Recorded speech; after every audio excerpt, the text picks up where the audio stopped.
Isabel Huther with the DHK News. The US has extradited former Panamanian dictator Manuel Noriega to France, clearing the way for him to stand trial there on money laundering charges. His lawyer says he will be turned over to French prosecutors and taken before a judge who will determine whether he should remain in custody pending further action.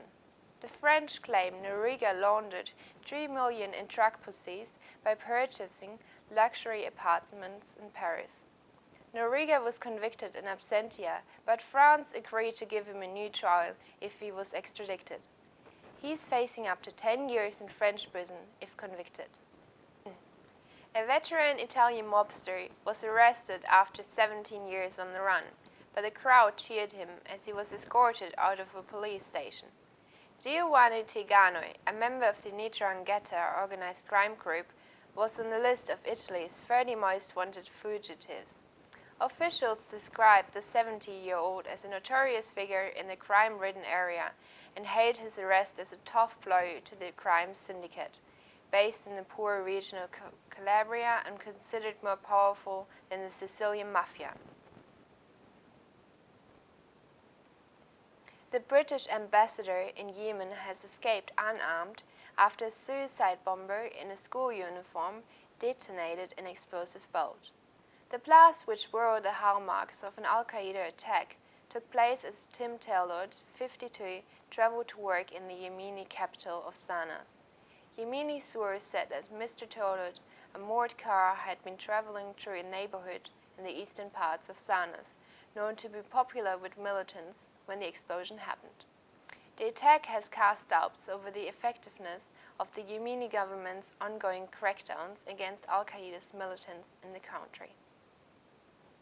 Hamas has issued an animated video aimed at pressuring Israel into trading hundreds of jailed Palestinians for Gilad Shalit, an Israeli soldier held captive in Gaza for almost 4 years.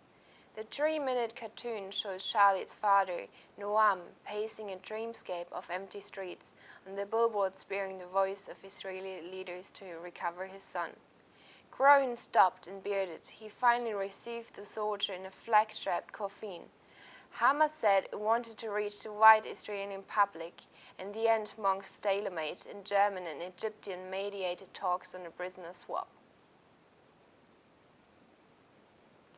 Fears of civil war in Thailand are deepening, following a day of protests, blockades and grenade attacks against the politician. The country's revered king made a rare appearance on Thai television on Monday, but made no direct comment on the political troubles in his kingdom. Concern is growing about the impact the prolonged protest is having on domestic businesses, with signs that consumers' confidence is flagging and the tourism industry, Thailand's biggest foreign exchange earner, is getting decimated.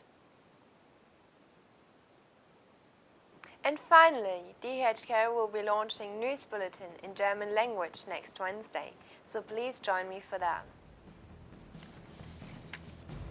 And that's it from the DHK News team this week. Thanks for watching. Good night.